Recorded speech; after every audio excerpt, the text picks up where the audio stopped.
to law school. Keep it real with your dog no matter what. Preach. Same bitch decline, she love you, she'll set you up. Preach. Out here in these streets, it ain't no such thing as love. Preach. The only thing I trust is this pistol and these slugs. Preach. Hey, what's up, world? It's your girl Brittany, and today I have somebody that's very special. You, babe. Huh. Young Dolph, what's going on? Hey. He like me? I'm special. Shit, thank you, right? Hell yeah. How are you? I'm chilling. We just working. Working hard? You in the studio till the wee hours of the morning last night, right? Yep.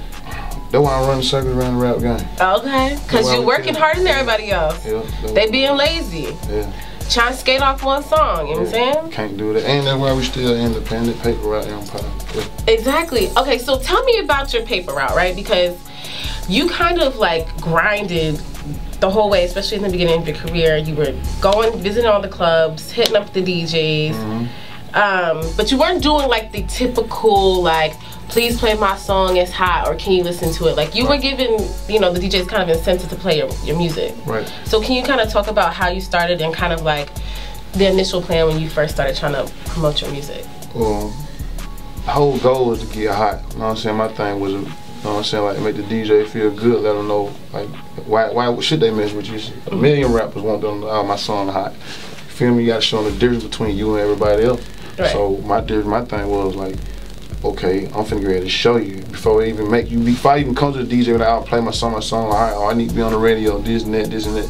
I hit the streets first. You know what I mean? Supply and demand, like I hit the streets, flood the street with the product, get the street amped up, so when I do go to the DJ and they do play it, it's gonna be a reaction. Right. You know what I'm saying? Like damn, they fuck with this shit, like damn. You feel what I'm saying? It's like a connection. You know what I mean? You gotta have that connection between the streets and the DJ and the streets and the radio, and you know what I mean? Like you gotta feel it, you know what I'm saying? You gotta feel that little space up. So I just grinded, just worked hard, you know what I'm saying? Got out here and put in that footwork, you know what I mean? Like really to tell the truth, I could have took the short route, the shortcut a long time ago. Everybody don't want to sign Young Dolph. Everybody don't want to do business with Young Dolph. My whole thing was, I'm cool, you know what I'm saying? Like, I rock with everybody, you know what I'm saying? I respect everybody, but I gotta build my brand, you know what I mean? That's what we doing, paper route empire. So that's what's going on. Yeah. And the easy route is probably what, like a lot of rappers do, they wait go sign with somebody. I could have jumped on anybody's team. Everybody don't want to sign Young Dolph. I could have been did that 3 years ago, 4 years ago, but I'd rather, you know what I'm saying, get a higher live. You know what I'm saying, like build paper route empire, make those, we finna get ready to make history. Yeah. Have you always had like this sense of business and kind of how you wanted to run your career? Yeah. Or did you have somebody kind of like help you out as like a mentor? No, not really. You know what I'm saying? Like, I come from the streets. I come from the bottom. You know what I mean? Like, we was fucked up when I was little. You know what I mean? Like, my mom and dad couldn't do the simplest shit for us, they probably couldn't do. So, when I was young, I always had the mentality like, I ain't finna never be fucked up. I don't never be broke. I'ma always be able to help my folks whenever. Like, I gotta stay straight just because it ain't even about me. Shit, what if my sister get in a situation and need a 5,000, 15,000, 10,000? What if my little brother get in a situation? What if my mom and dad get in a situation? Like, you know what I'm saying? Like in every team, every organization, every clique, anything with a group of people, there got to be somebody to stand out, somebody that's gonna take one for the team and willing to go all the way out, take one for the team. And that's just what I do.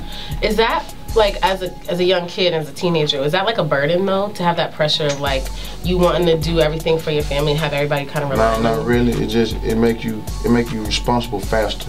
It make you grow quicker. It make you advance. It make you be more advanced than a lot of people. Yeah. Because you be small, you be younger, but your thoughts and your mind is, you know what I'm saying, and your dreams are so big, you feel me? Yeah. So it's like you really like 10 steps, 20 steps ahead of. With all your success though, do you ever kind of worry about, because niggas is always gonna be hating, right? And especially when you come back to the hood, it's like people in the hood sometimes want to bring you down. Yeah. Especially when they see you doing good, you living good, you providing for your family. Do you ever get nervous that like going back and being in the hood can get you caught up? It can, but I don't just be nervous about it or think about that too much because I've been doing it my whole life. I've been having the haters and all that shit, so, you know, I've been up, you know what I'm saying? Like, I've been up, like I'm straight. You feel me? Like before all this music and all that shit. So I've been dealing with all the hate and all the envy, the animosity shit. But how do you navigate through that though? Like, how do you trust people now? I don't trust people, period. I trust the people I kick it with, people I have with me, people I take on the road with me, people that call my phone every day, people that I let come to the studio. Like, it's the same group of people. You know what I mean? Like, I might fuck with other people, a lot of people, but it's like you gotta fuck with people a certain kind of way. Because it might put you in a situation where you put your own self in a situation for something to happen. Yeah. Know what I'm saying? Yeah. So like, you know, you gotta know how to move out here. How glad are you though to be able to like travel and kind of like see the world and like be in different cities and see It's stuff? love. It's all love. Really, the best part about it is just doing these shows and hearing these people recite these words word for word. You know what I'm saying? Like you probably never been to a Dolph show, but you go to a Dolph show like these people. It's like people at church. It's like you know, they start doing them little harmonies in church and everybody just get to stand up and they just go on, everybody go along with it. Yeah. They're like, I ain't gotta do nothing but say a few first lines, bar, 2 right? bars, and they just go on. It's just recite the rest. Shouting. When you first recorded Preach, did you think it was gonna blow up as big as it did? I knew Preach was gonna be big and I knew it was gonna be one of them songs, but I didn't think it was gonna be big and pop off on the radio. I didn't think I was gonna be able to do that because the song was too street. Well, I thought it was too street and too gutter. It was too real. If you go listen to it, you can't put no other song next to that song and be like, okay, man, what other song got that much real shit in it? Just this one song. It's words to live by. Every bar, like bar for bar, it ain't no song out that got that much real shit in the one song. Yeah. Nobody's song. I don't care who you look up or who, like anybody. Like I fuck with everybody. I fuck with everybody, but it's just like that's what got Young Dolph their respect right now. Cause everybody feel that shit. Like even all the niggas that I grew up listening to and bumping and like I'm rocking they shit. Like shit, I done come to find out they fans of mine. So it's like it's just love. Like that shit is a blessing. Yeah. Who were some of the people though that you listened to growing up? Because I mean, probably everybody assumes that you listen to a lot of. I got to listen. I was listening to NWA, Snoop, goddamn Ghetto Boys, Scarface, Jay-Z, Nas, Jadakiss, Master P, Cash Money. I listen to everything. Know what I'm saying? Like I listen to everything. And all of that kind of together influenced you. And now you get Young Dolph. And boom, Young Dolph is born, right? And Dolph is actually your real name though, right? Yeah. Okay. See, it's just, you know what I mean? It's just too real. Dolph is a real last name. The board, it's like, nah, this ain't no made up character shit. Like, ain't no now. What's it? Dolph, dude. Yeah. That's my real name.